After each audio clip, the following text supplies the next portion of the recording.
ಶ್ರೀಮದ್ ಭಗವದ್ಗೀತೆ ಮೊದಲನೆಯ ಅಧ್ಯಾಯ ಅರ್ಜುನ ವಿಷಾದ ಯೋಗ.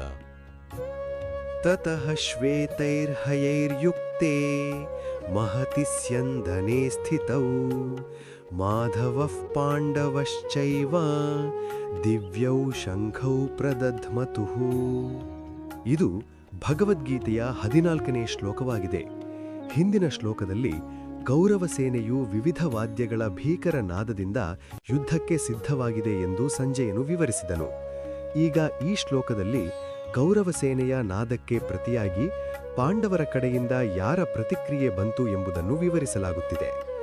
ಈ ಶ್ಲೋಕದ ಅರ್ಥ ಹೀಗಿದೆ: ತತಃ ಆನಂತರ, ಶ್ವೇತೈರ್ಹಯೈರ್ಯುಕ್ತೆ ಬಿಳಿ ಕುದುರೆಗಳಿಂದ ಕೂಡಿದ, ಮಹತಿ ಸ್ಯಂದನೆ ಸ್ಥಿತೌ ದೊಡ್ಡ ರಥದಲ್ಲಿ ನಿಂತಿದ್ದ, ಮಾಧವಃ ಪಾಂಡವಃ ಚ ಏವ ಮಾಧವ ಅಂದರೆ ಶ್ರೀಕೃಷ್ಣ ಮತ್ತು ಪಾಂಡವ ಅಂದರೆ ಅರ್ಜುನ ಇಬ್ಬರು, ದಿವ್ಯೌ ಶಂಖೌ ಪ್ರದಧ್ಮತುಃ ದಿವ್ಯವಾದ ಶಂಖಗಳನ್ನು ಊದಿದರು. ಸಂಜಯನು ಧೃತರಾಷ್ಟ್ರನಿಗೆ ಹೇಳುತ್ತಾನೆ, ಆನಂತರ ಬಿಳಿ ಕುದುರೆಗಳಿಂದ ಕೂಡಿದ ದೊಡ್ಡ ರಥದಲ್ಲಿ ಕುಳಿತಿದ್ದ ಮಾಧವ ಅಂದರೆ ಶ್ರೀಕೃಷ್ಣ ಮತ್ತು ಪಾಂಡವ ಅಂದರೆ ಅರ್ಜುನ ಇಬ್ಬರೂ ತಮ್ಮ ದಿವ್ಯವಾದ ಶಂಖಗಳನ್ನು ಊದಿದರು. ಹಿಂದಿನ ಶ್ಲೋಕಗಳಲ್ಲಿ ಕೌರವ ಸೈನ್ಯವು ಯುದ್ಧದ ಆರಂಭದ ಸೂಚನೆಯಾಗಿ ಭೀಷ್ಮರ ಶಂಖನಾದದ ನಂತರ ತಮ್ಮ ಎಲ್ಲಾ ವಾದ್ಯಗಳನ್ನು ಮೊಳಗಿಸಿತು.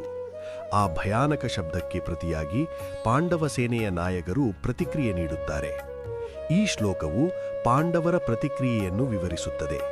ಪಾಂಡವರ ಸೇನೆಯೂ ಸಹ ಯುದ್ಧಕ್ಕೆ ಸಿದ್ಧ ಎಂದು ಸೂಚಿಸಲು ಮಾಧವನಾದ ಶ್ರೀಕೃಷ್ಣ ಮತ್ತು ಪಾಂಡವನಾದ ಅರ್ಜುನನು ತಮ್ಮ ದಿವ್ಯ ಶಂಖಗಳನ್ನು ಊದಿದರು.